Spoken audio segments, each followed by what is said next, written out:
Miren, yo ya había, creo, dicho todo lo que yo quería decir en esta reunión, pero me voy a referir un poco más a los compromisos o iniciativas internacionales en curso que pueden y, bueno, deben contribuir a la lucha internacional contra el cambio climático y un poco el papel que nosotros estamos teniendo en esto. Ya les mencioné, México apoya totalmente la labor del Panel Internacional contra el Cambio Climático. Se va a presentar un informe en las próximas semanas en la República de Corea y los pronósticos del contenido de este informe son verdaderamente preocupantes.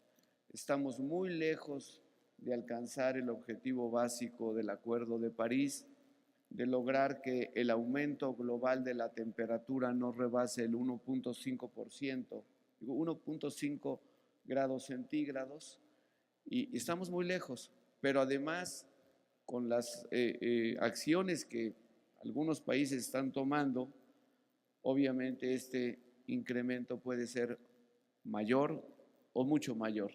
El secretario general de la ONU la semana pasada decía, vamos muy mal, estamos muy lejos de esta meta y por lo tanto hay que redoblar el paso. Trabajamos mucho en la reunión de Bangkok. Aquí está Norma Munguía, la directora general de temas globales de la Secretaría de Relaciones Exteriores, quien junto con los colegas y amigos de Semarnat, del Instituto Nacional de Ecología y de otras dependencias, tuvieron una participación muy activa. Y sí hubo avances en la elaboración de este plan global para la implementación del acuerdo. Como dije, en el telón de fondo, pues está la sombra de que un país muy importante decidió abandonar el acuerdo y eso hace que todos los demás actores, pues sobre todo los más importantes, la Unión Europea y algunos otros, pues se enfrenten a la situación de qué hacemos frente a un socio global tan importante que dice que no va a cooperar. Y lo dice en cosas muy concretas como no va a dar financiamiento para el funcionamiento de la Oficina de Naciones Unidas contra el Cambio Climático o a los distintos fondos, el Fondo Verde, que se establecieron precisamente para esta lucha. Hoy la situación, yo diría, es de alarma, de que tenemos que avanzar, de compromiso de muchos países, un deseo de avanzar, pero esta sombra, pues la verdad es que sí nos está afectando y esperemos que pueda ser superada de aquí a diciembre durante la COP24 que va a tener lugar en Katowice, Polonia. Hay que actuar en otros foros, no solo en el foro de negociación para la implementación del Acuerdo de París. Hay 3 iniciativas en las que México está participando y que también coadyuvan al mismo objetivo, que es la reducción de las emisiones para evitar que suba más la temperatura. Una de ellas es la enmienda al Protocolo de Montreal, que busca reducir la producción y consumo de hidrofluorcarbonos, mejor conocida como la enmienda de Kigali, con la cual se espera reducir en 0.5 grados centígrados el calentamiento hacia finales de este siglo. México ya está listo para ratificar esta enmienda de Kigali al Acuerdo de Montreal y vamos a trabajar en ese sentido. 2. Las limitantes a las emisiones de la aeronáutica civil que estableció la Organización de la Aviación Civil Internacional. Es un plan mundial de medidas de mercado para reducir esas emisiones. Está siendo implementado por los estados, los operadores aeronáuticos lo han impulsado y hay un gran interés en su propia instrumentación.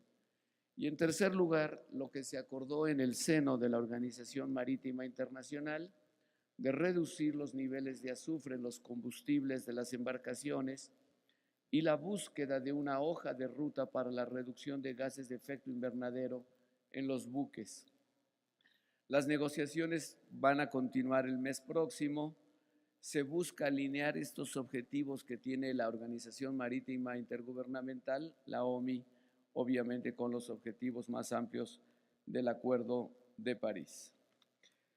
México, además, y esto lo quiero resaltar, estamos impulsando, con algunas dificultades, también lo tengo que confesar, que en la próxima reunión del G20, que va a ser en Argentina, al menos se mantenga el compromiso global de lucha contra el cambio climático. Este tema que había entrado sin ninguna dificultad por muchos años, pues no es sorpresa, desde que Estados Unidos abandonó el acuerdo se ha vuelto muy complicado incluir referencias al compromiso global y de los países del G20 de mantener su compromiso de reducir emisiones. Pero en el G20 también estamos trabajando. Una iniciativa que tomamos es que sin duda los países del Caribe son o se encuentran entre los países que más efectos reciben y recibirán del cambio climático por el aumento de los niveles o del nivel del mar, de los mares. Es realmente para estos países una cuestión de sobrevivencia. Yo recuerdo hace algunos años, estaba yo de representante de México en la Organización de Estados Americanos, hicimos una declaración sobre seguridad de las Américas y los países del Caribe decían, está bien si quieren meter que el crimen organizado transnacional es una amenaza, o si quieren poner el terrorismo, está bien si quieren poner ese tipo de cosas. Para nosotros es el cambio climático. Y decían, no se trata de una sofisticación del concepto, si es seguridad nacional o seguridad interior o seguridad pública. Ellos decían, yo creo que con veracidad, está en duda la existencia de toda la nación, toda la isla puede desaparecer si se cumplen esos escenarios. Por esa razón, se incluyó en esa declaración que el cambio climático sí es una amenaza a la seguridad de muchos países. Cuando lo hicimos hace ya 15 años, otros más puristas nos decían, ¿por qué hacen eso? El concepto de seguridad nacional solo se aplica cuando hay enfrentamientos entre estados. Y los amigos caribeños decían, bueno, es que aquí es la naturaleza o lo que están haciendo otros que nos está causando este problema. Por esa razón, y con esto concluiría, México, trabajando con la FAO, nos propusimos un programa específico de asistencia a países del Caribe para adaptación al cambio climático. Y cuando uno dice, bueno, ¿qué tipo de programa se puede hacer con países del Caribe para adaptación al cambio climático? Son cosas tan sencillas como cableado subterráneo para que cuando venga el huracán o venga un tifón de gran magnitud, pues si se lleva los postes de luz, no se lleva el cableado subterráneo. Otras acciones son construir puentes o elevar los puentes, porque si suben los niveles de los ríos, se llevan el puente y por lo tanto quedan aisladas las comunidades. Bueno, todo este tipo de cosas son indispensables para naciones del Caribe. Lo que estamos haciendo es un programa donde México pone algunos recursos, Francia pone algunos recursos, Canadá pone algunos recursos para determinar exactamente las necesidades que tienen estos países de fortalecer su resiliencia al cambio climático, darles capacidades para que en el próximo tifón, pues obviamente se elimine la pérdida de vidas hasta donde sea posible y sobre todo puedan, digamos, sobrevivir almacenando alimentos, almacenando agua y de esta manera estén mucho mejor preparados, mucho mejor o más resilientes al cambio climático. Les decía también de la necesidad de levantar la conciencia. A mí me da mucho gusto, por ejemplo, la reunión que hubo la semana pasada en San Francisco. El gobierno del estado de California, las muchas ciudades de California, están convencidas, independientemente de que tengan un desacuerdo con su gobierno nacional. Si California fuera un país separado, sería la sexta economía del mundo. Por lo tanto, tener a California, el liderazgo de California en la lucha contra el cambio climático, es fundamental para el mundo, pero es sobre todo fundamental para nosotros, por ser países vecinos donde hay muchas cosas que se pueden hacer para luchar contra el cambio climático, precisamente con estados como California. En conclusión, estamos en un momento realmente de decisión, en un momento donde la alternativa de seguir con la inercia con la que vamos sí nos lleva a escenarios terribles para los países, para la humanidad y sobre todo para países en desarrollo. No hay ya excusa para que los países no tomen decisiones, no concierten acciones. Cada país determinará bajo sus propios medios o bajo su propio diagnóstico cómo puede reducir sus emisiones, cómo las reparte entre los diferentes sectores energético, productivo, agropecuario, qué sé yo.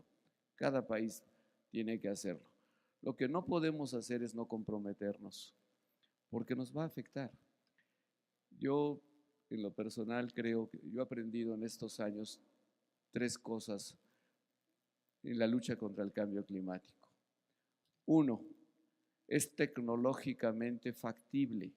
Ya existen las tecnologías para luchar contra el cambio climático. 2, es socialmente necesario, es lo que requieren los países, la buena gobernanza nacional e internacional. Y 3, es moralmente indispensable. Se lo debemos a las próximas generaciones. Todos tenemos hijos, todos conocemos jóvenes y niños que preguntan, oye, ¿qué va a pasar con el cambio climático?